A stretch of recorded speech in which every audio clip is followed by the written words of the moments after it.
Muito obrigada. Bom dia a todos. Daremos início à sessão da primeira turma ordinária, terceira Câmara, terceira sessão, período da manhã, do dia 25 de setembro de 2020.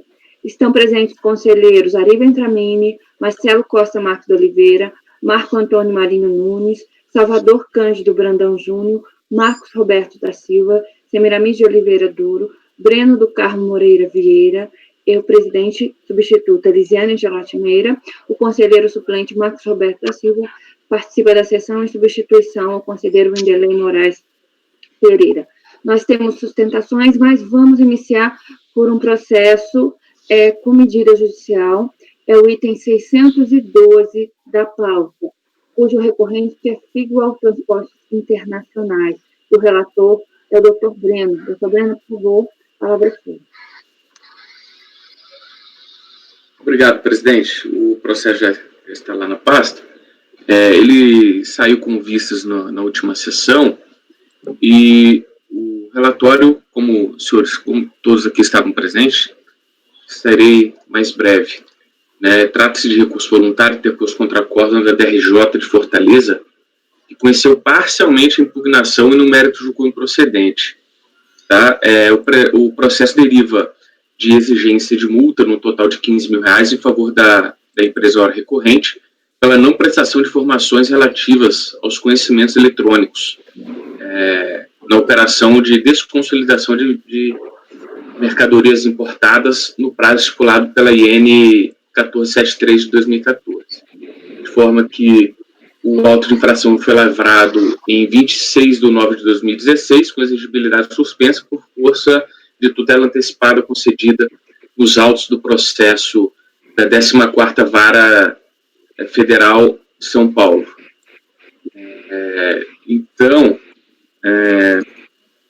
esse processo, como muito bem identificado pelo Salvador na última sessão, ele tinha a questão da sentença já transitada em julgado, se não me engano, inclusive, da Justiça Federal, a favor deixa eu só lembrar qual que é da Associação Nacional das Empresas Transitárias, Agentes de Carga Aérea, Comissários de Despacho e Operadores Intermodais, a CTC, pelo TRF3, em que obstava a autuação e a lavratura dessas multas. Tá?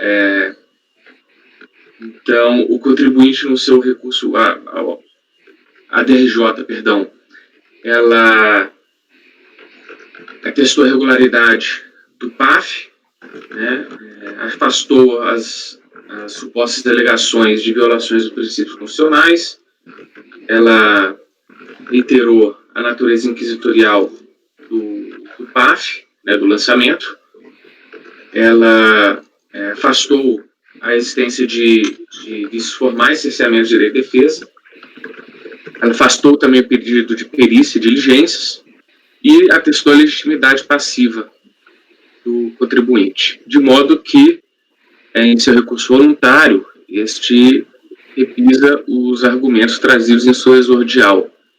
No mérito, alega que a multa apresenta caráter confiscatório, aduz ainda a ocorrência de denúncia espontânea da ilegitimidade e da proibição de emissão de novos autos de infração relacionados ao tema ante o cumprimento de decisão judicial. Esse é o relatório, presidente. Muito obrigada, doutor Breno. Alguma observação?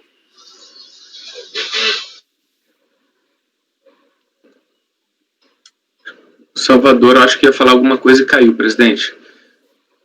Salvador? Tudo Você tá me ouvindo? Melhorou. Mas não estamos ouvindo, Salvador. Acho que sua conexão está ruim.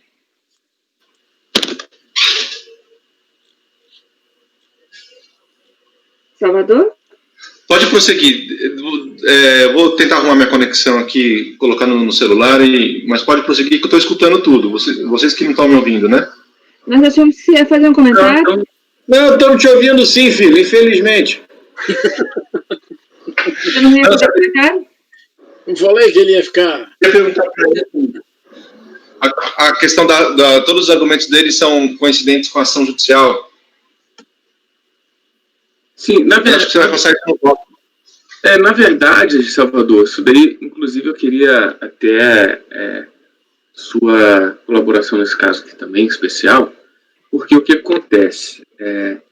Ele, como o pedido dele na ação judicial, ele é para que não se emitam novos autos de infração relacionados ao tema, né? E como a gênese do processo decorreu justamente da aplicação da multa, eu estou aplicando a súmula 1 para o processo inteiro, porque eu acho que todos os assuntos estão imbricados com relação à própria lavratura. Então, acho que fica... não há nenhum tipo de questão de ordem pública que nos viabiliza conhecer de ofício aqui agora, nessa etapa, e eu acho que, em virtude desse critério antecedente de lavratura, de proibição de lavratura pela justiça, eu acho que todos os assuntos a eles correspondentes acabam afastados do nosso conhecimento. Exemplo da denúncia espontânea, enfim, por aí vai, né? Caráter confiscatório. Ele discute até a IN, né? A IN que estabelece os prazos. Exatamente. Então, acho que todos os assuntos acabam que decorrem dele. Então, presidente, meu voto é pela aplicação da súmula 1, pelos esses motivos que eu acabei de explicar, de modo que não conheço o recurso. Desculpa, só um acréscimo aqui, e também para refrescar minha memória.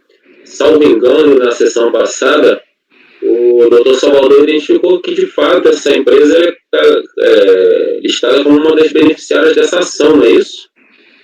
Isso mesmo.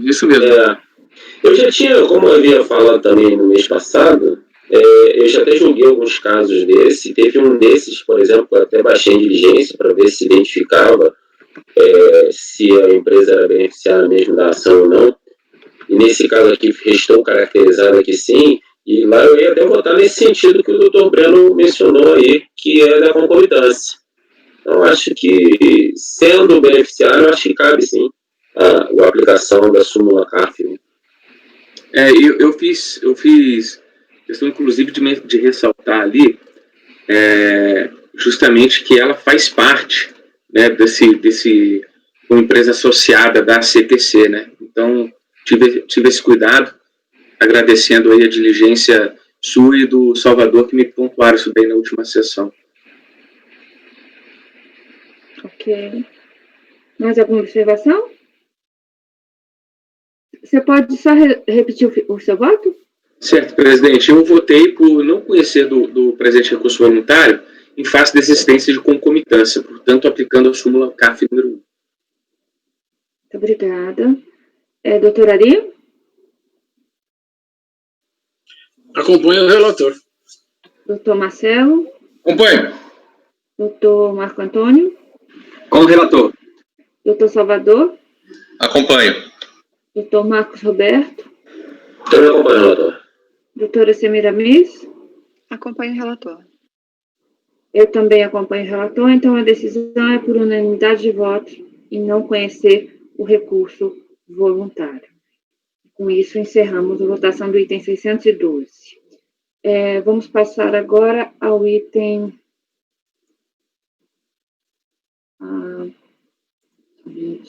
Vamos passar agora ao item 598 e pedimos que a Patrícia, por favor, chame a patrona, o patrono, doutor Carlos André. Ok, presidente.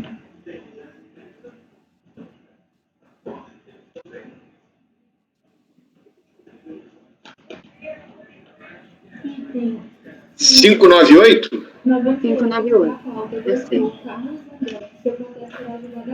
Desculpa, o processo é o 598? 598.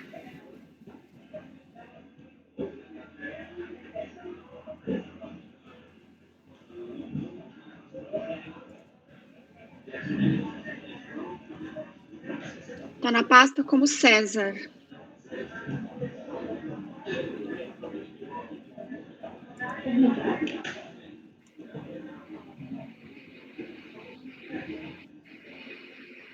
Patrono convocado. Muito obrigada, Patrícia.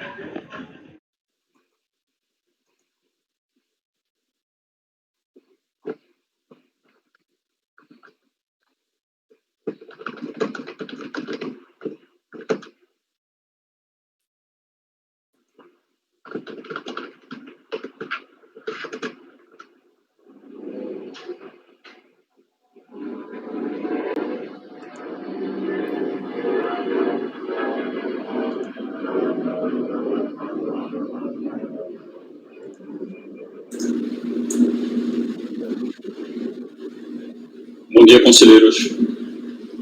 Bom dia, doutor Carlos. Bom dia, doutor. Bom dia, doutor. Bom dia. Todo mundo com o relatório, podemos iniciar? Então, nós vamos analisar agora o processo 598, cujo recorrente é César, Centro de Estudos e Sistemas Avançados do Recife. Nós temos aqui o patrono, doutor Carlos André, e eu passo a palavra à relatora, doutora Semira Miss. Bom dia, doutor. Esse caso, ele se refere a uma instituição de ensino e a Receita Federal autuou a entidade por considerar que as receitas contraprestacionais não se enquadravam na isenção do artigo 1410 da MP 2158, entendendo que as receitas seriam só aquelas sem a contraprestação. Então, foram autuadas contas de projetos de lei de informática, projetos de incubadoras, receitas de convênio da lei da informática, receitas de ensino de mestrado, e a entidade seguiu se insurgindo contra essa questão, no sentido de que as contraprestações, elas são possíveis, porque decorrem da atividade e são usadas na própria atividade da recorrente. Em primeira instância, a Delegacia de Julgamento reconheceu como receita dela apenas a questão da conta contábil que registrava as mensalidades de mestrado, por aplicar estritamente o precedente da Corte Superior, né, do STJ, em relação à entidade de ensino no tocante às mensalidades. Em relação às outras receitas autuadas, a DRJ manteve como impossíveis de estarem sob a isenção. No recurso voluntário, a recorrente alega preliminar de erro na construção da base de cálculo do lançamento e a ilegalidade da cobrança da COFINS nas receitas auferidas sem fins lucrativos. Então, em apertada síntese, é essa controvérsia, senhora presidente. Muito obrigada. Alguma questão? Podemos passar ao patrono. O Salvador está nos ouvindo? Porque, para mim, ele aparece aqui escuro. Doutor Salvador? Eu estou aqui, meu vídeo não está aparecendo? Não está, não. Porque não deixa de ser uma coisa muito boa, mas... E sua conexão está ruim, está dando sinal cinza. Você pode me chutar por fora aí? Eu posso te remover. Não, mas se você tiver algum problema, eu chuto ele. Né?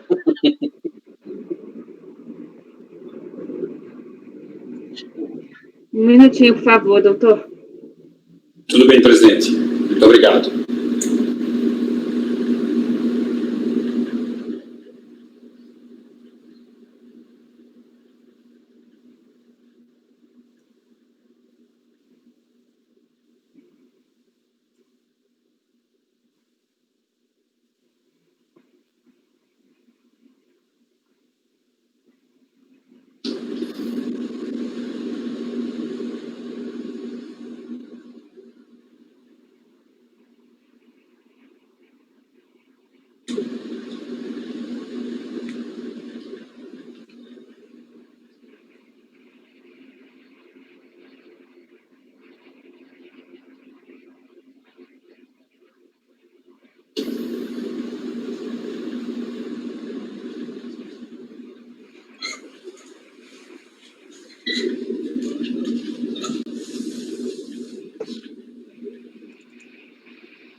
Me vem agora?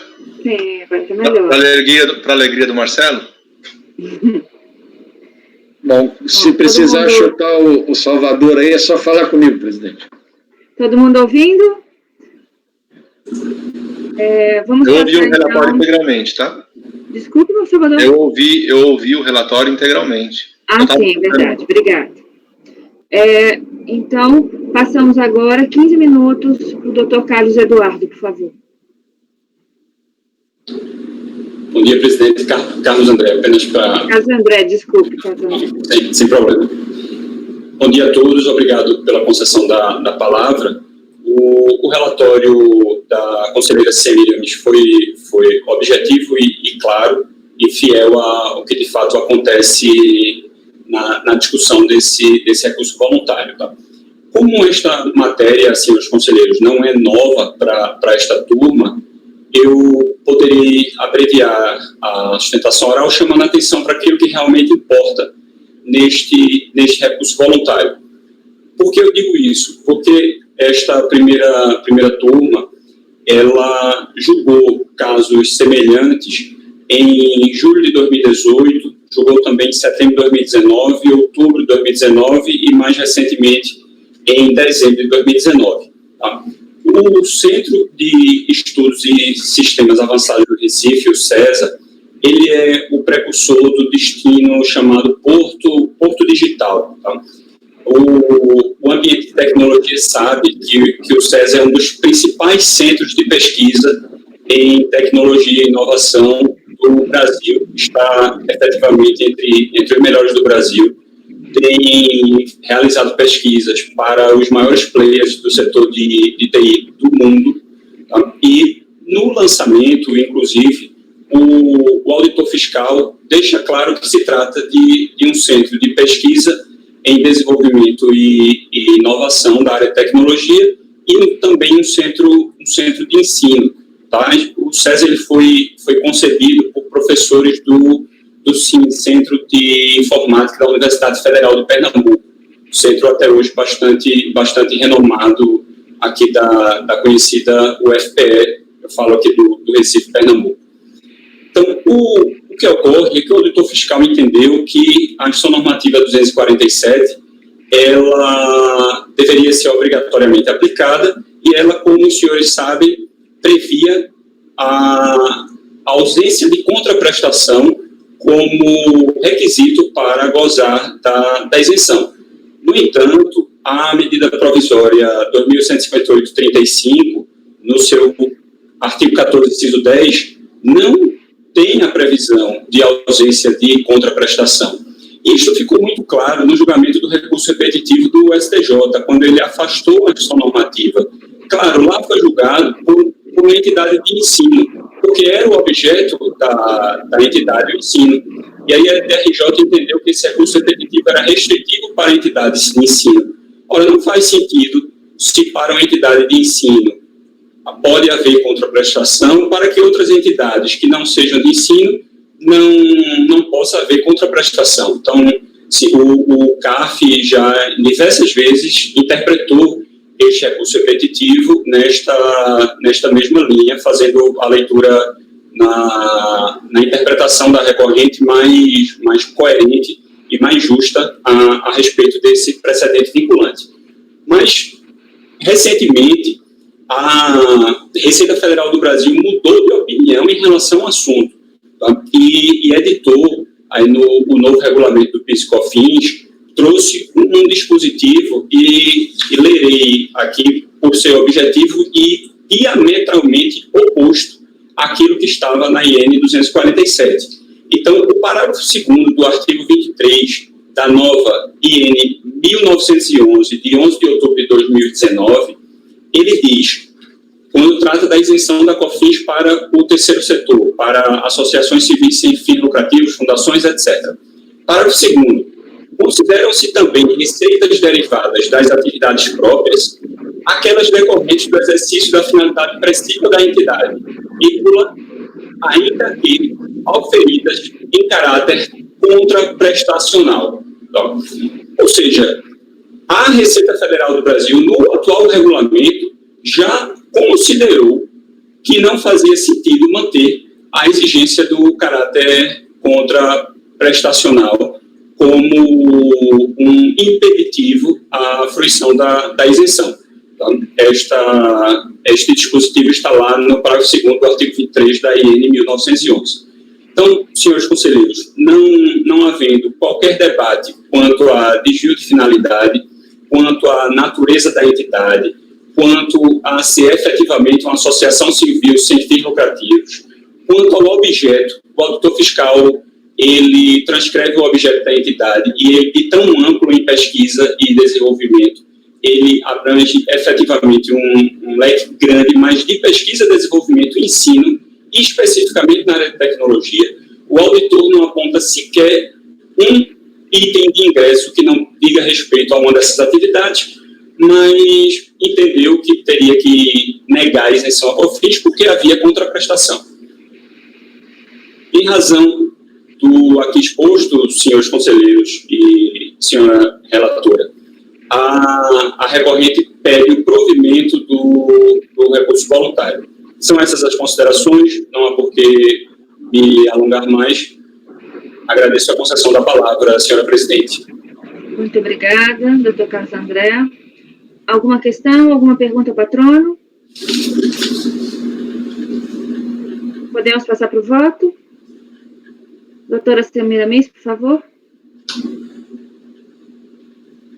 Bom, passando ao voto, em relação à questão da nulidade apontada no lançamento, eu entendi, tal como a DRJ, de que a abordagem da fiscalização foi feita com base no que foi entregue, que o fato de ter considerado uma conta a análise de um contrato não retira a natureza daquela conta.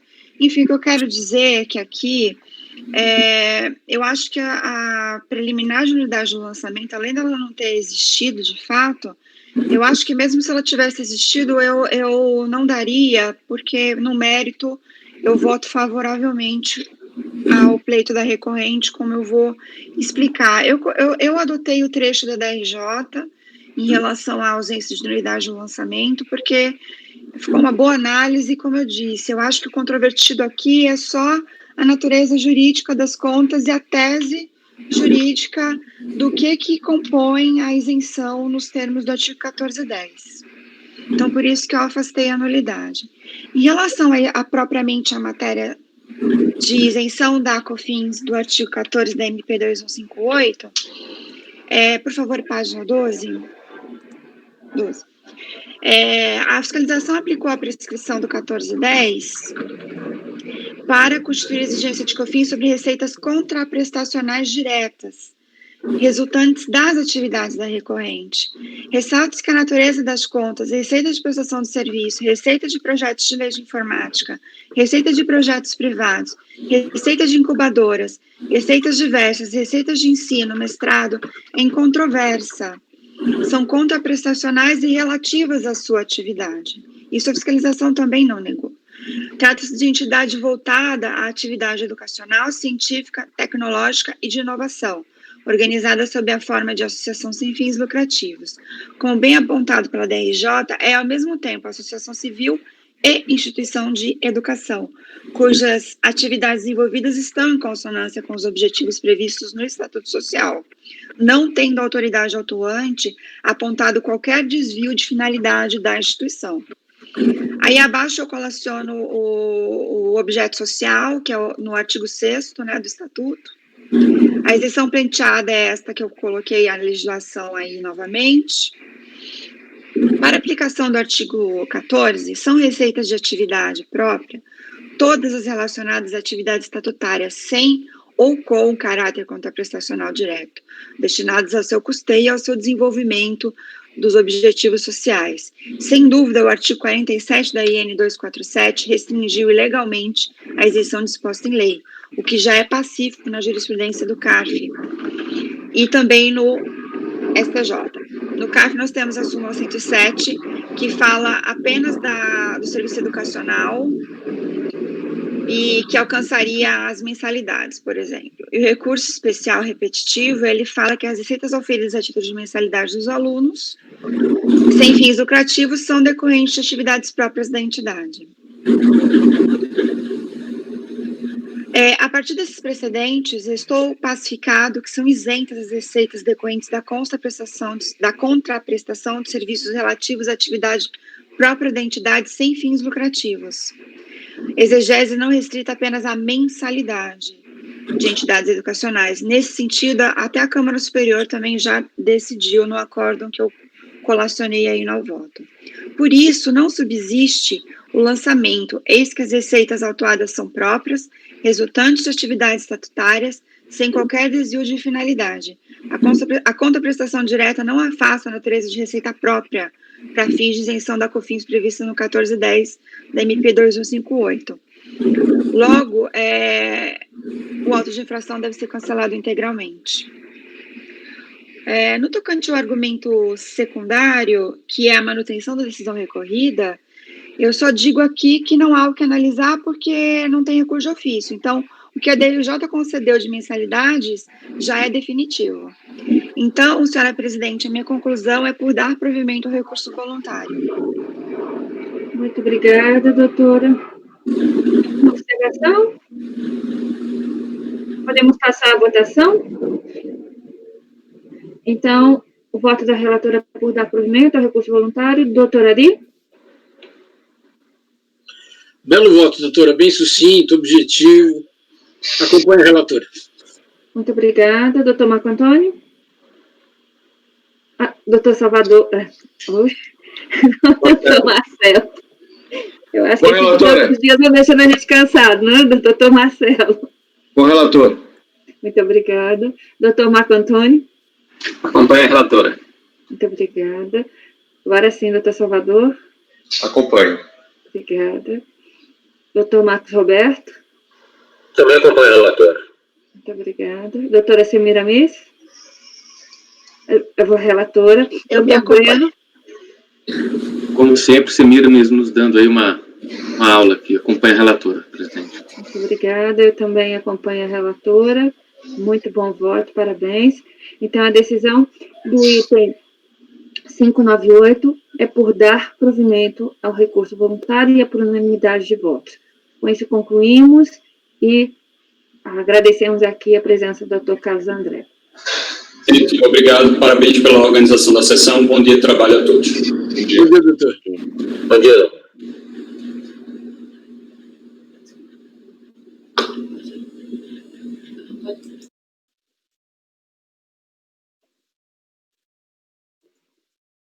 O próximo item, se a advogada estiver aí, é o 601.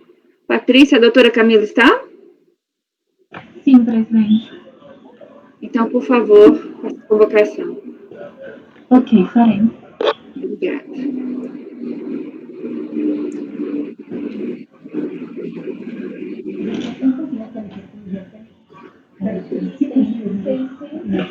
Sou eu agora? É seu, Salvador, a doutora Camila.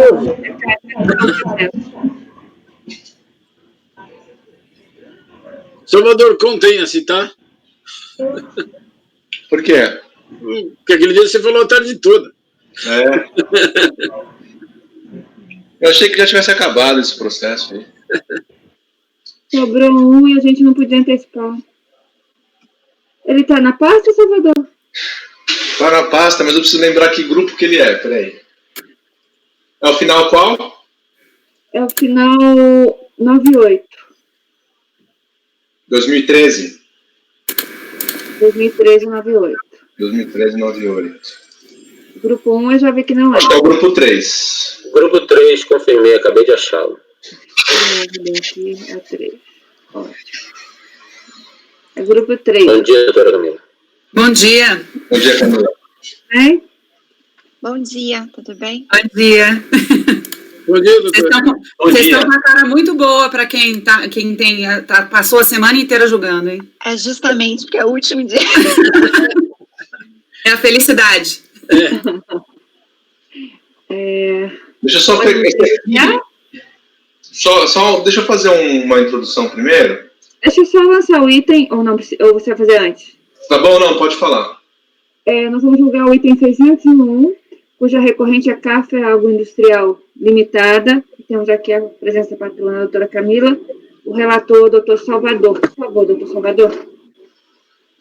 Cara, eu ainda não encontrei não, Salvador. Onde é que ele está?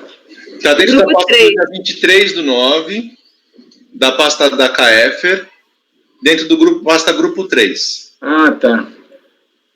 Por que ela está na pasta grupo 3? É isso que eu queria explicar antes. Porque no grupo 3 eu tenho outro que é o final 2013-30, que foi julgado ontem como o item 518 da pauta.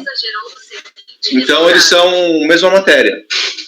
Tá? Eles têm a mesma matéria. E esse é o número, qual é o número desse processo? Esse aqui é o final. Qual? 601. Qual é o item idêntico, hein, doutor Salvador? O item idêntico é o 518, que é o processo final 2013-09. Desculpa, 2013-30. E o que nós estamos julgando agora é o item da pauta 601, final 2013-98.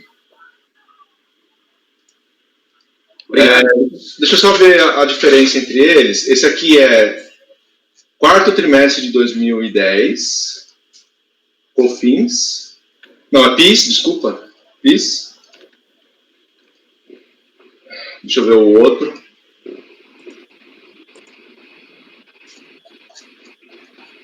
E o outro que julgamos, que é o 518, é COFINS, terceiro trimestre. Então, é o mesmo período de apuração.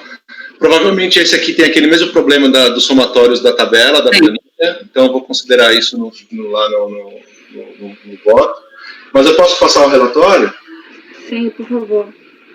Então, nós temos aqui aquele mesmo caso da CAEFER de ontem, no qual julgamos diversos processos com praticamente as mesmas glosas, né?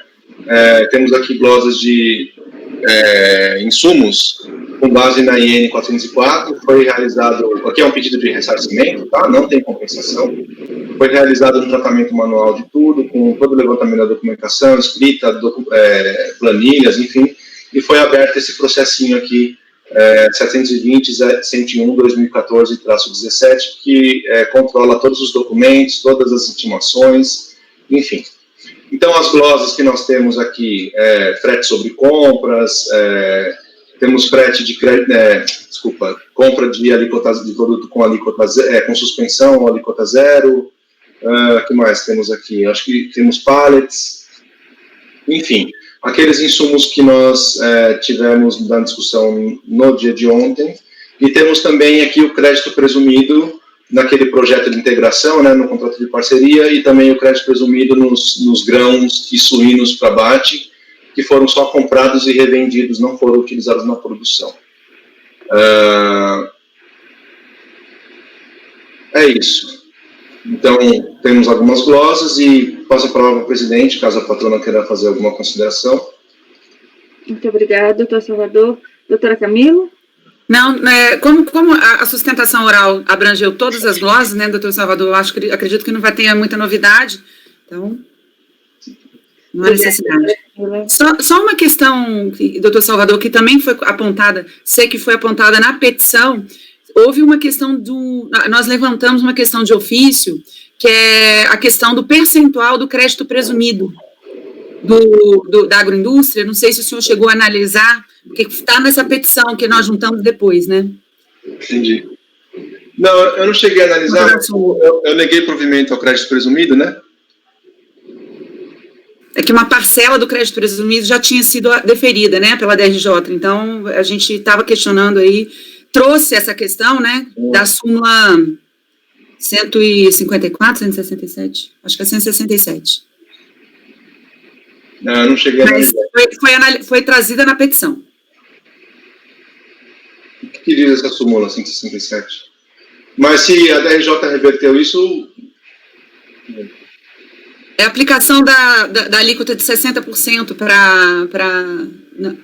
do crédito para o crédito presumido e não 40%, porque eles estavam... A questionamento era se era 40% ou 60%, e aí o CARF tem a súmula, eu vou dar uma olhada aqui para ver se é a súmula... É aquele negócio, Salvador, que a alíquota não é do insumo, é do produto. Quando você vai enquadrar, você não é para você enquadrar o produto, é para enquadrar o insumo. Então, eu não me lembro da DRJ ter concedido isso, porque não concedeu. Foi concedida, foi totalmente improcedente. Então, não teve nenhum crédito presumido mantido. Enfim, mas assim, a manifestação de conformidade foi totalmente improcedente, todas as glosas foram mantidas, inclusive dos créditos presumidos. Então, como no meu voto, como os senhores já sabem, eu mantenho também a glosa de crédito presumido, eu não sei se cabe a gente analisar isso aqui. Não foi na DRJ, a DRJ já tinha reconhecido uma parcela do crédito presumido, é por isso. Quando foi analisado o crédito lá no despacho, mas não, isso foi realmente trazido nessa petição. Tá. Não foi trazida no recurso, né, então... Não foi, Não cabe julgamento agora, né? Bom, eu posso passar aqui as glosas e para a gente discutir? Por favor. Sim. Tá. Tivemos glosas de compras de insumos com alíquota zero, eu mantenho a glosa, existe uma vedação legal na lei de aproveitamento de créditos de PIS e COFINS quando o insumo é não tributado, exceto se for isento, né? Desde que seja uma saída tributada, mas alíquota zero ou suspensão não gera direito a crédito, conforme o artigo 3º, parágrafo 2º, inciso 2º das leis das contribuições. As glosas de pallets eu também reverto, porque eram pallets de embalagens para transporte, né? E equipamentos de proteção individual, EPI, uniformes, também por conta da essencialidade, com base no julgamento do STJ, e também do parecer 5, que já reconheceu essa necessidade por conta de imposição legal. Essa necessidade não, desculpa, essa essencialidade por conta de imposição legal, tanto sanitária quanto, enfim, trabalhista, eu reverto a glosa, tá? Então, reverti a dos pallets e reverti aqui a dos EPIs e uniformes. Frete sobre compras são compras com suspensão, tá? Então, alguns insumos estavam com suspensão da contribuição e a fiscalização argumentou que o frete assumiria a mesma natureza e, portanto, deveria ter também não gerado crédito. Todos estão aí? Então, todos parecem que estão congelados? Então, aqui, como o frete foi contratado pela própria recorrente, fornecido por um terceiro, não foi fornecido pelo fornecedor das mercadorias e incorreu com a incidência integral dos PIS e da COFINS sobre esse serviço de frete, ele não faz parte do valor da operação do insumo em si, então eu reverto essas glosas. O frete para armazenamento e sobre transferências também eu estou revertendo as glosas, tá? Aqui é aquela rubrica de bens e serviços em geral, onde a fiscalização, ela, inclusive, volta a discutir várias coisas que já discutimos acima, e vou me filiar também aqui ao recurso em que a contribuinte recorreu apenas de transporte de funcionários, controle de pragas, coleta e transporte de resíduos, gasto com laboratório, uniformes e equipamentos de proteção individual, matéria de limpeza e higienização de frigorífico e manutenção de equipamentos, tá? Então, assim, eu vou discutir isso em relação ao conceito de insumos, da essencialidade. Então, eu estou revertendo as glosas de créditos de ativos correspondentes às máquinas e equipamentos que estão na granja e na fábrica, que são equipamentos de controle de temperatura do ambiente, controle da qualidade do ar, enfim, e manutenção de temperatura dos contêineres. Gastos com material de limpeza e desinfecção utilizado no frigorífico e em roupas, material para desratização também devem ser revertidas as glosas. Quanto aos serviços utilizados como insumo, nós temos aqui serviços de coleta de resíduos, controle de praga, controle de qualidade, detetização de frigorífico, da fábrica de rações também, coleta e transporte de resíduos da produção, monitoramento de pragas, serviço de carga e descarga e serviço de laboratório, inclusive a coleta, serviço de coleta do material e o transporte do material para o laboratório. Tudo isso estou revertendo, tá? Das glosas mantidas, eu mantenho aqui despesas com assessoria, seja porque não teve argumentação no recurso, seja porque não houve a devida vinculação com o processo produtivo, seja porque não se enquadram no conceito de essencialidade para insumo. Então, despesa com cesta básica, comissões de venda, comissões, cobranças, cestas natalinas, assistência técnica, que está generalizado, não está especificado para onde, elaboração de projetos, honorários, rastreador de veículos, enfim, todos esses itens que estão aqui no item 1. Item 2, despesas indiretas com imobilizado e despesas com pedágio, diante da falta de comprovação e da relação com o processo produtivo. Construções e reformas, ferramentas e bens de pequenos valores, manutenção de veículos, manutenção elétrica, hidráulica, enfim, cestas básicas, comissões, despesas, estadias de transporte, limpeza, que limpeza aqui está genérico, tá? Não é aquela limpeza do frigorífico, tá? Vou até ressaltar aqui, limpeza não relacionada com o frigorífico e fábrica de rações. Enfim, transporte de funcionários e segurança, material de segurança, né? E despesas com exportação, que são despachos, de legalização, emissão de certificado, também isso estou mantendo. Encargos de depreciação, houve aqui uma discussão sobre depreciação de alguns itens que não foram comprovados qual a sua relação com o processo produtivo, então mantenho a glosa. Em relação ao crédito presumido da agroindústria, temos aquele critério da operação de contrato de parceria, em que a recorrente ela comprava todos os insumos, inclusive os pintinhos de um dia, medicamentos, enfim, remetia para um produtor rural, pessoa física, que iria fazer a criação do animal, e quando ele estivesse pronto para abate, esse animal voltaria. A fiscalização entendeu que isso era um serviço e não um insumo. O insumo ela já tomou nos insumos que ela comprou, que já é dela. Não há compra de ave, quando isso vem do produtor rural, não há uma nova compra, porque a ave já é da recorrente. Então, como o artigo 8º diz que é a aquisição de insumos para a produção, e a aquisição de insumos está lá no começo, né? E não na compra, não da remessa do produtor rural para a fiscalizada, para a recorrente. Então, foi realizada a glosa sob pena de permitir uma dedução dupla, né, dos mesmos insumos. Eu concordo com o argumento da fiscalização e eu mantenho as glosas nesse ponto.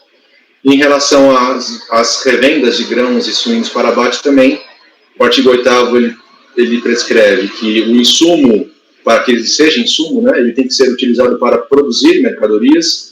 Como ele foi meramente revendido, então também não tem direito ao crédito presumido, e eu mantenho as glosas do crédito presumido. Atualização Selic, súmula 125, não é permitido em processos de COFINS e PIS. Então, finalizando, conheço do recurso voluntário para dar parcial provimento, afastando as glosas de queda das contribuições sobre despesas com pallets, frete de insumos, né? Fretes de produtos acabados para armazém e estabelecimento da mesma empresa, e dos gastos com bens e serviços abaixo discriminados. Crédito de ativos e máquinas e equipamentos presentes nas granjas e na fábrica de ração, que são os bens que controlam temperatura, qualidade do ar e manutenção de temperatura dos contêineres. Material de limpeza e desinfecção utilizado no frigorífico e em roupas, material para desratização, e serviços de controle de praga, coleta e transporte de resíduos, controle de qualidade, detetização de frigorífico e da fábrica de rações, coleta e transporte de resíduos de produção, manuseio de contêineres, controle de monitoramento de pragas, serviço de laboratório, inclusive material coletado, serviço para coleta do material e o transporte desse material para os laboratórios. Tudo isso estou revertendo e é como eu voto. Muito obrigada, doutor Salvador. Alguma questão? Podemos votar? Só ressaltando aqui no final, né, que tem a petição que a doutora apresentou no final, em maio deste ano. A petição, eu coloquei aqui no final, antes da súmula 125, né, antes desse tópico da súmula, coloquei as páginas que ali estão, trouxe um laudo que também, analisando o laudo, ele não esclarece as dúvidas que permanecem não comprovadas, né, de não vinculação ao setor produtivo, e também não reconheço essa juntada, pois os laudos são de 2012, já poderiam ter vindo no recurso voluntário ou na manifestação de conformidade, já que o processo é de 2013, né? Então eu não acolho esses documentos, mas tem a questão da planilha que a doutora juntou nesta petição, em que há um erro de somatório de várias glosas que está destacado como produtos e serviços diversos, então eu vou considerar aqui apenas para na liquidação a DRF considerar a análise dessa planilha para verificar se o somatório está correto ou não. É isso, desculpa ter te interrompido a votação, mas a votação é aquela lá do dispositivo mesmo, tá? Muito obrigada. Então, a proposta do doutor Salvador é dar provimento parcial nos termos indicados. Doutora Ari, por favor. Acompanho o relator. Muito obrigada. Doutor Marcelo.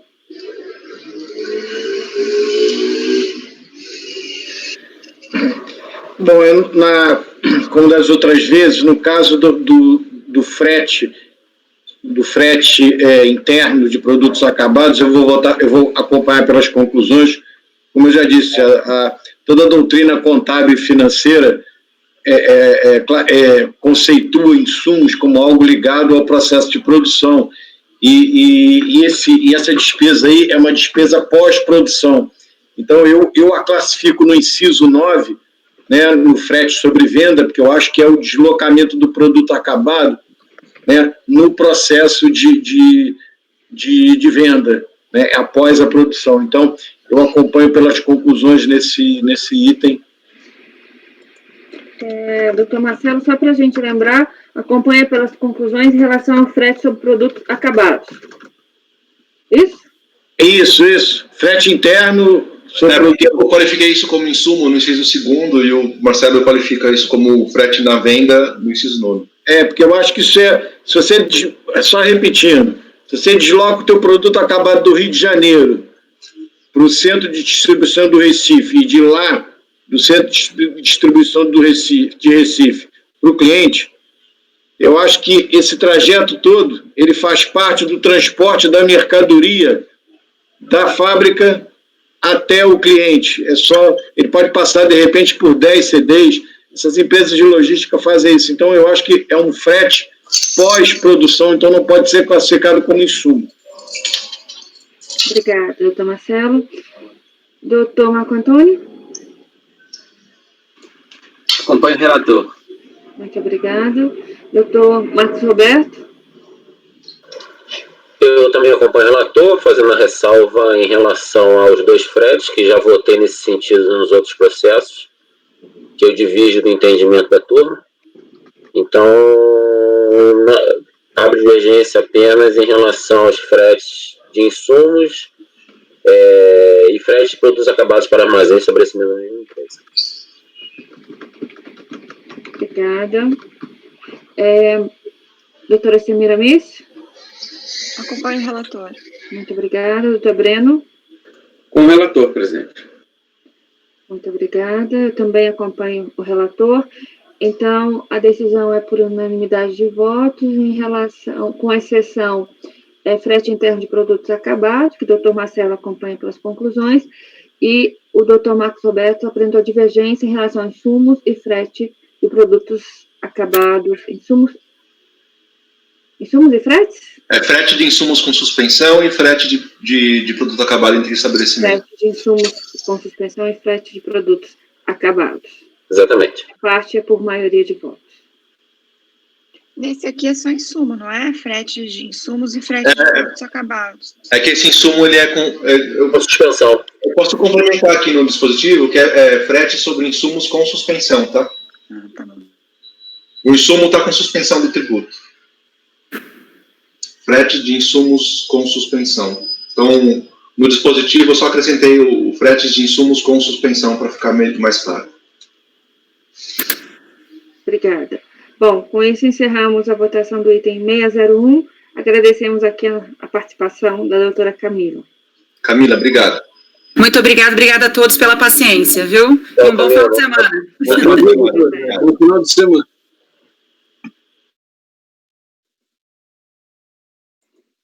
Vamos adiante. Patrícia? Agora eu acho que a gente vai para o item 606, doutora Semira, mas também. Patrícia? Oi, presidente. Tudo bem? Em relação a quais itens que nós temos advogados aguardando? Você sabe? Tem o 606, o 610, cada um de 4 números diferentes, e o 618 a 624, que é a mesma patrona do 651. Ok, obrigada. Então, vão todos aí. Então, por favor, chame a doutora Giovana, que é do 606. Ok, farei a convocação. Obrigada. Semiramis, ontem você ainda teve energia para fazer o seminário ainda? Tinha mais ou menos, né? Eu tava bem cansada, mas a gente disfarça bem. Tô brincando. Foi tão bacana que o cansaço até sumiu. É igual quando a gente brinca que é o último dia, né? Mas a gente fica tão feliz todos os dias que faz uma coisa legal que compensa todo o cansaço. Né? A semana inteira de sessão e também o seminário à noite. Mas foi muito legal mesmo. Bom, botou para pensar algumas questões aduaneiras ontem, viu? Botou para pensar, porque esse curso do Léo é muito específico e até repensando algumas questões aqui. Depois eu até divido com vocês. É isso que eu ia falar. Compartilhe com a gente depois.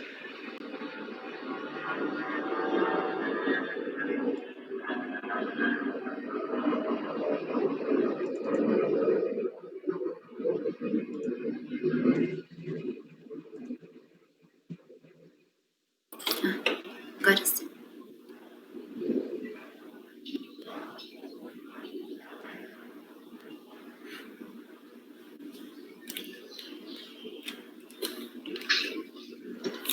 A doutora está na sala, mas acho que o sinal dela está baixo.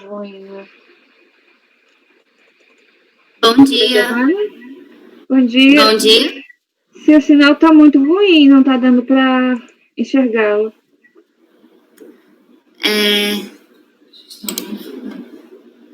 Quer entrar e sair de novo. Ou sair e entrar de novo. Doutora Giovana? Só um minuto. Talvez seja melhor a senhora sair e entrar de novo.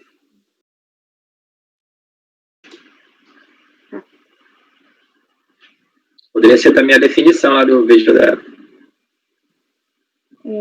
Bastante. Não sei nem se a minha eu baixei hoje, deixa eu confirmar.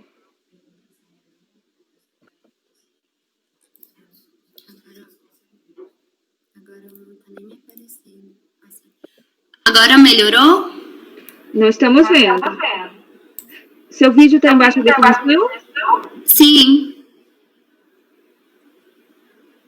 E a conexão está bem ruim?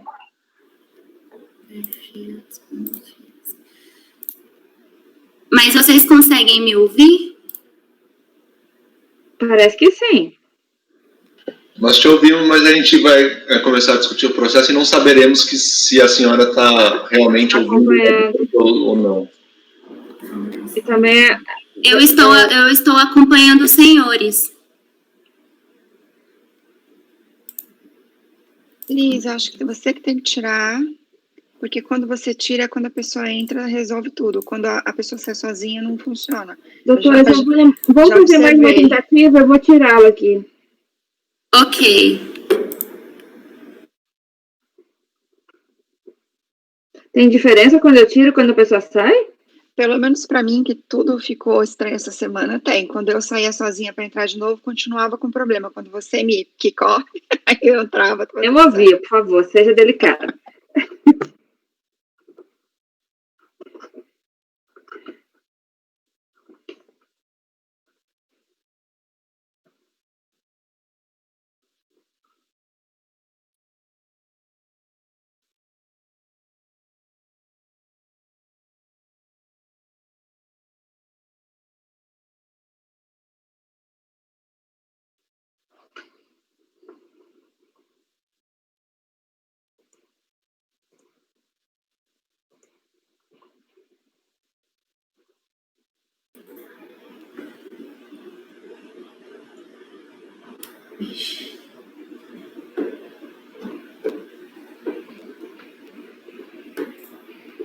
Mesma coisa. Agora nem estão me vendo.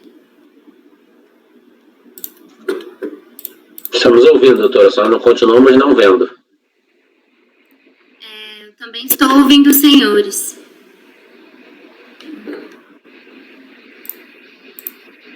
Não está disponível.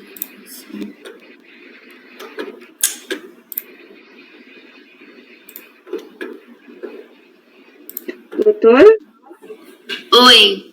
Sua imagem continua sem aparecer. Eu vou tentar entrar novamente.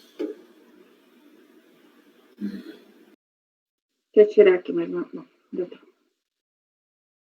A gente pode deixá-la participar dessa forma, só que se ela não estiver acompanhando, não tem como saber. E a defesa também vai ser sem imagem. Sustentação.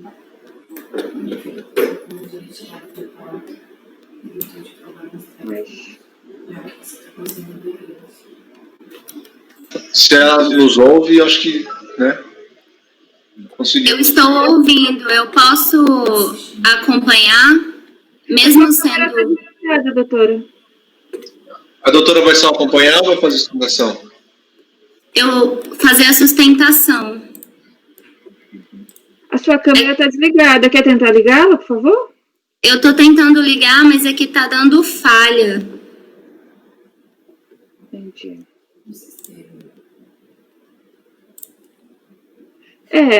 Se a senhora quiser participar dessa forma, o problema é que nós não vamos saber se a senhora perder a conexão e também a defesa vai ser só na voz. Mas podemos ir adiante. Podemos ir adiante? Vamos, então.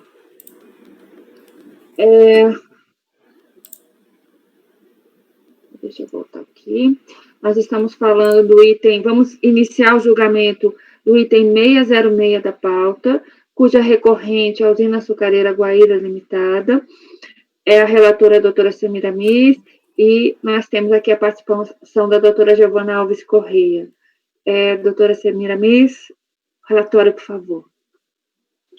Obrigada, presidente. Esse processo, a controvérsia em relação ao ressarcimento do crédito presumido de IPI, das leis 9363 e da 10276, a recorrente entrou com pedido de ressarcimento e compensação em relação a esse crédito presumido, e na abertura da auditoria, ela informou a fiscalização que ela tinha feito a apuração do crédito presumido de IPI pelo critério do custo integrado, quando, na verdade, ela deveria ter feito pelo custo não integrado.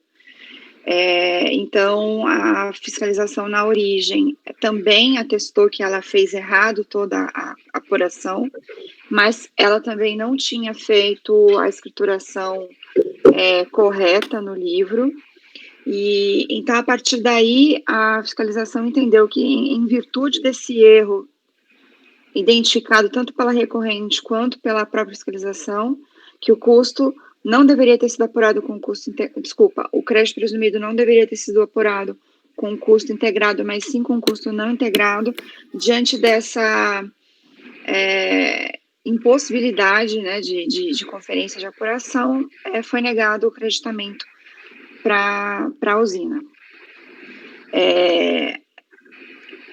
Eu vou deixar os argumentos de defesa para a recorrente, para a patrona, mas essa turma determinou uma diligência para que fosse dada a oportunidade para análise desses créditos já no sistema do custo não integrado, né? Porque, posteriormente, a recorrente refez a sua escrita, fez as suas... O Breno está com dificuldade. Tá. Doutor Breno? Tudo bem? Podemos retomar? Eu já voltei, sim. Por favor, doutora Semira. Então, essa turma determinou uma diligência para que fosse dada a oportunidade à recorrente de comprovar os seus créditos, porque após a identificação do erro, ela supostamente teria refeito a sua apuração com base em custo não integrado e retificado as suas declarações de CTF e outras. Então, foi feita uma diligência para que se verificasse, então, essa documentação, se ela realmente comprovaria o crédito. Então, em síntese, é essa a controvérsia. Muito obrigada, doutora Semira Miss. Doutora Giovana, a senhora tem aí 15 minutos para sustentação. Bom dia. Agradeço aos conselheiros a atenção.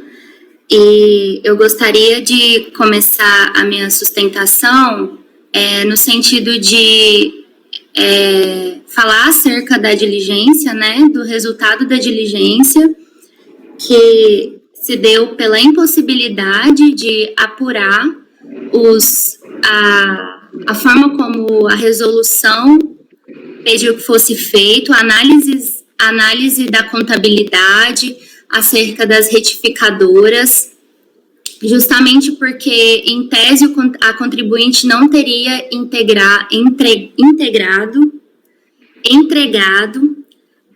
os documentos necessários para fazer essa análise. Primeiramente, eu gostaria de apontar que o agente fiscalizador entendeu se tratar de outra fiscalização, não nos termos que a diligência do CARF determinou, no sentido de analisar os documentos juntados à época da retificadora, da transmissão da retificadora. Porque um ponto interessante e importante a ser destacado é que a retificadora ela foi feita para se adequar aos livros registros de IPI e à escrituração fiscal de acordo com o custo não integrado. Então, toda a contabilidade da empresa estava de acordo com o custo não integrado e as retificadoras foram feitas para se adequarem a essa realidade. Além disso, o fiscal, ele solicitou que a contribuinte entregasse documentação em lapso temporal maior do que a fiscalização, ou seja, ele solicitou que fossem entregues documentos do período entre 2001 e 2003, sendo que a fiscalização, no caso, trata-se de crédito presumido de IPI relacionado ao quarto trimestre de 2002.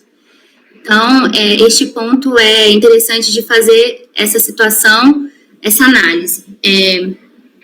Além disso, também, a fiscalização exigiu do contribuinte que fossem entregues todas a sua contabilidade em formato de arquivos magnéticos, o que dificultou isso, porque o contribuinte entregou os arquivos digitais, as suas contabilidades, notas fiscais, livros, registros de apuração de IPI, forneceu a fiscalização total e atendimento para que a fiscalização pudesse ir no local, consultar os livros. Em momento nenhum o contribuinte se quedou inerte em comprovar o seu direito creditório. E ressalta-se que nesse processo ainda não foram analisados os documentos fornecidos pelo contribuinte à época das retificadoras e nem nessa última fiscalização, tão somente porque o agente fiscalizador entendeu que os documentos contábeis não foram entregues em arquivos magnéticos. Outro ponto também que eu gostaria de ressaltar aqui para os senhores conselheiros diz respeito que outros processos da mesma contribuinte, referente a outros períodos de apuração, foram também, pelo CARF, convertidos em diligência, e diferente deste processo que nós estamos discutindo, a diligência restou frutífera, no sentido que analisou a documentação fornecida pela empresa à época das retificadoras, e na diligência realizada, e além disso, o CARF julgou parcialmente procedente o pedido de ressarcimento da contribuinte. Inclusive, esse processo que eu cito está juntado nos autos do recurso voluntário como paradigma, no caso, para análise, como precedente. Então, senhores conselheiros, eu gostaria de ressaltar a necessidade que o julgamento seja convertido em diligência para que sejam analisados documentos que a contribuinte anexou tanto à época da primeira fiscalização, em 2006, 5 volumes entregues, quanto na última fiscalização, em decorrência da diligência convertida pelo CARF, para que seja analisado o direito creditório à luz das retificadoras, e ressaltando que os livros registros de IPI e a escrituração contábil, ela está de acordo com a contabilização não integrada, e as retificadoras, elas foram feitas antes do primeiro despacho decisório para se adequar a essa realidade da contribuinte. Agradeço a atenção de todos e permaneço aqui para qualquer esclarecimento. Muito obrigada, doutora Giovana. Alguma questão? Alguma pergunta? Podemos passar o voto? Eu Por acho que favor. na leitura do voto talvez surja alguma questão, né? Eu vou pedir licença para ler, porque como a controvérsia aqui é a questão de a diligência poder ter sido feita ou não, e o fiscal poder ter atestado que ele não cumpriu o ônus probatório ou não, a gente passa pelos detalhes. Então, vou pedir licença para ler, trouxe todos os trechos relacionados no meu voto. Por favor, a página 4.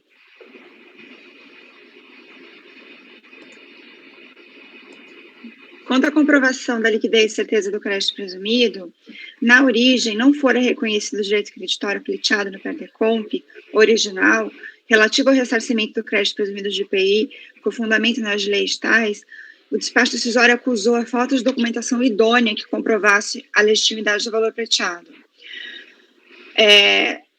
Cito o trecho do despacho decisório. Consta no relatório fiscal que o contribuinte informou nas DCTF e DCP apresentadas que a apuração do crédito presumido do IPI utilizaria o custo integrado. Após a transcrição dos dispositivos legais tais, encaminhados pelo contribuinte à DRF para esclarecimentos solicitados na diligência fiscal, essa diligência é na origem ainda, o contribuinte não logrou êxito em comprovar os valores de MP, PI, IME e demais custos utilizados na industrialização nos meses em que houve apuração do crédito presumido de IPI com custo integrado, pois, conforme carta de 8/2/2006, notificou a esta fiscalização que a escrituração contábil não está de acordo com o sistema de custo integrado, como foi declarado, e que, em razão disso, vai retificar as DCTFs e DCP apresentadas e que fará as apurações dos créditos presumidos sem o custo integrado. Além disso, conforme esclareceu o próprio contribuinte na mencionada petição, os créditos presumidos de IPI apurados nos períodos de 2000 a 2003 com custo integrado não foram escriturados no RAIP.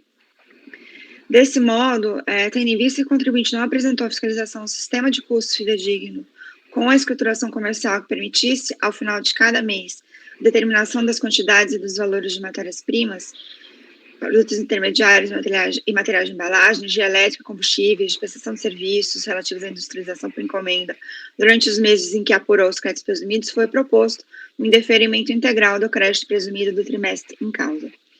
Nessa toada, a decisão de piso negou o provimento à manifestação de inconformidade com fundamento na falta de apresentação de dados e documentos solicitados ao interessado, indispensáveis para a correta apreciação do pedido formulado. Então, repise-se novamente os argumentos do recurso voluntário. A fiscalização encerrou a análise sem considerar as retificações processadas pelo contribuinte. Foram consideradas a apuração do crédito presumido com base em custos integrados, contudo, a apuração a ser considerada é sem custos integrados. A questão posta ocorreu por divergência entre o sistema de custos registrados na contabilidade da empresa e aqueles informados em DCP e DCTF. É fato que apenas o DCP e a DCTF tinham informação equivocada de que haveria contabilidade com custos integrados.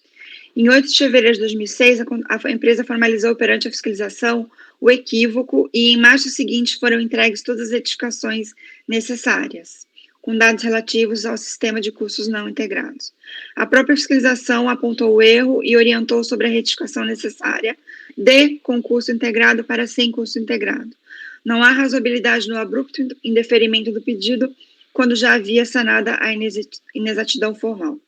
A apuração do crédito foi extraída da contabilidade e não retificada à contabilidade, e devidamente refletida nas retificadoras apresentadas antes da ciência do espaço decisório. Sustentou a recorrente que o crédito finalmente deveria ser apreciado em busca da verdade material em virtude das retificações. E ainda, informação do regime e forma de apuração do crédito presumido do IPI pela PJ exportadora no trimestre, sem custo integrado. Tal intento foi acolhido pela resolução.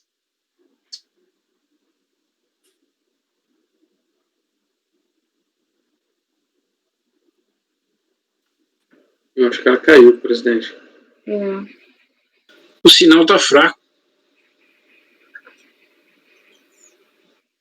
Eu vou tirar ela, então.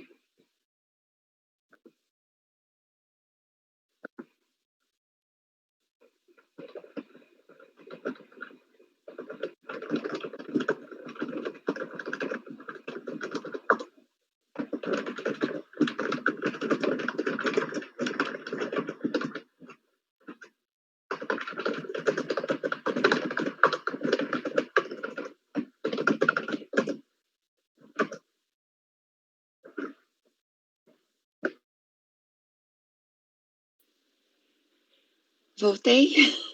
Não? Voltei? Voltou. Então tá bom. Eu posso retornar a partir da justificativa da resolução dessa turma? Ou não? Vocês pararam nos argumentos do Eu acho que você parou na resolução. Você ia começar a discutir. Tá um intento. Então tá bom. Então eu posso ir para a resolução. Tá ok. Então, o que eu estou fazendo? Eu estou fazendo um histórico do que aconteceu no processo, desde o despacho decisório até o que foi alegado pela contribuinte, até a posição da resolução, para a gente chegar finalmente ao resultado da diligência. Então, página 6, todo o pedido formulado pela recorrente de análise desse crédito após as retificações, já para sem custo integrado, foi acolhido o pleito pela turma ao determinar a diligência. Então, a justificativa do conselheiro Mauri foi a seguinte: é fato que houve apresentação de declarações retificadoras em 7 de março de 2006, conquanto o despacho decisório se deu em 15 de março de 2006. A informação fiscal de folhas deixou registrado que o contribuinte havia informado que providenciaria retificações, mudando a sistemática de apuração do crédito presumido. Contudo, ainda que as retificações tenham efetivadas, o auditor fiscal não teve oportunidade para sua análise. Isso porque os atos relativos à retificação das declarações, a informação fiscal e despacho decisório foram praticadas em datas muito próximas.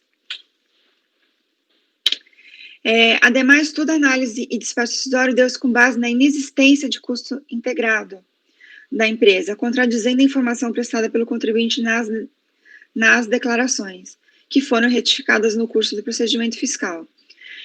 Então, foi votado no sentido de converter o julgamento em diligência para que a unidade de origem analisasse os elementos probantes apresentados pelo contribuinte antes do despacho decisório, considerando as informações retificadas e cotejo com a contabilidade da empresa, uma vez que a alegação foi de que a contabilidade expressaria o que foi informado nas retificações.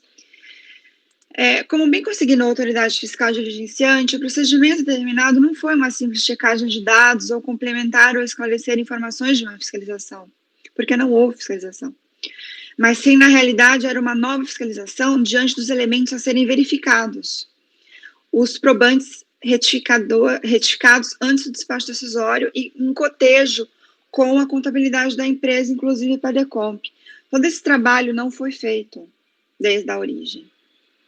Por isso, o contribuinte foi intimado a apresentar os subsídios documentais como se for uma nova fiscalização, pois seria necessário, ao final da diligência, reconhecer ou não um crédito tributário ao contribuinte.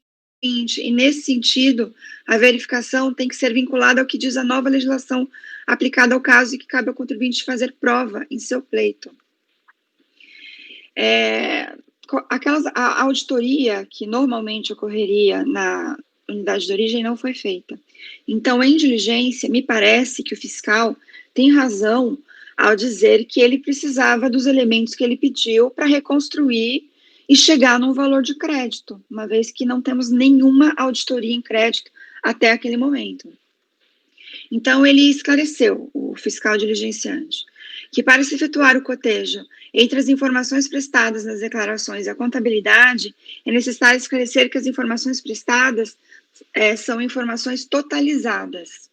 Assim sendo, o contribuinte foi intimado a apresentar os arquivos magnéticos para que essa fiscalização acessasse analiticamente as receitas totais, as exportações e os custos do quarto trimestre de 2002. O contribuinte, por força da legislação própria, é obrigado a manter e apresentar seus arquivos magnéticos.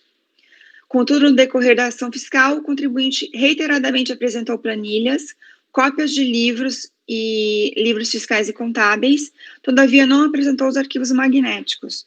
Essa fiscalização, no decorrer da ação fiscal, concedeu vários prazos para que fossem apresentados os arquivos magnéticos. Inclusive, se indicou ao contribuinte, mediante o termo de constatação fiscal, que os arquivos magnéticos não foram apresentados. Com base nos arquivos magnéticos das notas fiscais, é possível analiticamente verificar as notas fiscais emitidas e, em seguida, intimar o contribuinte fazer as comprovações necessárias da efetivação das vendas. Com base nos arquivos magnéticos das notas fiscais, que compreende notas fiscais de saídas e entradas, com vários tipos de informações, é possível fazer uma verificação de todas as notas fiscais, inclusive a verificação de notas inidôneas ou que não geram crédito presumido. Com base nos arquivos magnéticos de notas fiscais, é possível fazer um cotejo com os livros e a contabilidade do contribuinte. Para fazer cotejo com as informações prestadas em DCP, PERDECOMP, é necessário o contribuinte esclarecer, mediante carta, em que setor da empresa e produtos fabricados foram aplicados os insumos, energia elétrica, combustíveis e prestação de serviço decorrente de industrialização. Todavia, mesmo intimado, o contribuinte não prestou esclarecimento. No decorrer da ação fiscal, o contribuinte apresentou planilhas e outras cópias de documentos que essa fiscalização poderia, em um segundo momento, intimar o mesmo a apresentar, porém não antes de efetuado o cotejo entre o DCP e PERDECOMP com as informações obtidas no arquivo magnético da contabilidade. Todavia, o contribuinte não atendeu à fiscalização e sequer manifestou sobre o relatório da diligência, em que ele explica todo esse procedimento. Bom, passando à conclusão, eu entendo que foi dada a oportunidade pela resolução de averiguação e quantificação do crédito pleiteado, não atendeu ao trâmite necessário da auditoria, as retificações das declarações e informações desacompanhadas de documentação completa não se sustentam, e eu entendo que não houve nenhum excesso aqui do fiscal. Ele realmente abriria uma fiscalização, o que eu, nesse momento, até discordaria. Eu acho que hoje, talvez a gente não fizesse essa diligência, porque é uma nova fiscalização, né? À época, o Mauri optou por essa saída, o presidente Luiz Augusto, e naquela época, para nós, foi o mais adequado. Mas, olhando necessariamente o que consta aqui, por ser uma auditoria de créditos, e tendo o erro ocorrido já a partir da própria recorrente, eu acho que não cabe à recorrente definir o que ela acha que é suficiente para a comprovação desse crédito. Ela teria que ter atendido aos ditames do procedimento fiscalizatório, porque como o fiscal diligenciante informou, não é que ele tem documentos para serem analisados, não, ele tem que refazer a apuração, refazer a fiscalização, porque refazer não, é fazer, porque não foi feita desde o início. Então, eu não acho que houve excessos desse fiscal. Eu acho que essa diligência ela foi muito complacente e, infelizmente, não houve apresentação de tudo necessário para a apuração desse crédito. Por essas razões, eu entendo que também não cabe uma nova diligência, né? E, por falta de liquidez e certeza, senhora presidente, meu voto é por negar provimento. Muito obrigada, doutora Celina Miss. Algum comentário? Alguma dúvida? Podemos passar à votação? Doutora Ari, por favor. Concordo em gênero, número e grau com a relatora. Acompanho o voto. Muito obrigada. Doutor Marcelo? Eu acompanho a relatora também.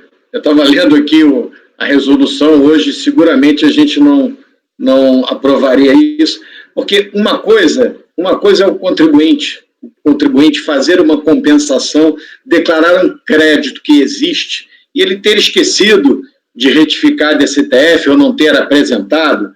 Agora, nesse caso aqui, é um crédito presumido, né, que ele é calculado por meio de dois critérios absolutamente distintos.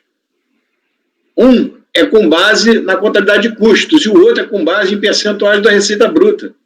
Então, o contribuinte entregou o pedido de acordo com um determinado cálculo, que ele chega a um determinado número. Aí, não é esse não, isso aí realmente eu não tenho. Aí quando chegou a fiscalização, não, realmente eu não tenho, aí ele vai para um outro cálculo completamente diferente, que provavelmente chegaria a um número completamente diferente, entendeu?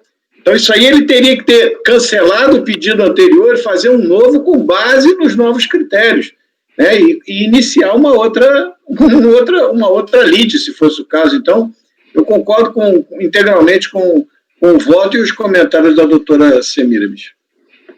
Muito obrigada, doutor Marcelo. Doutor Marco Antônio? Acompanhe a relatora. Muito obrigada. Doutor Salvador? Acompanho. Doutor Marcos Roberto? Também acompanho a relatora. Muito obrigada. Doutor Breno? O relator, presidente. Obrigada. Eu também acompanho a relatora. Então, a decisão é por unanimidade de votos por negar provimento ao recurso voluntário. E nós encerramos, então, a votação do item 606 e agradecemos aqui a participação da doutora Giovana. Obrigada. Bom dia, doutora Giovana. Obrigada.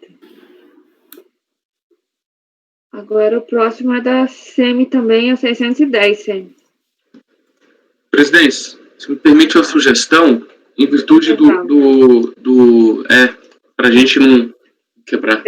Segurança tecnológica, é verdade. Eu também estava pensando nisso, a pressa aqui de ter resultado não pode, né, ser maior do que a nossa segurança. Então, 5 minutinhos, vamos interromper. Patrícia, podemos interromper a gravação?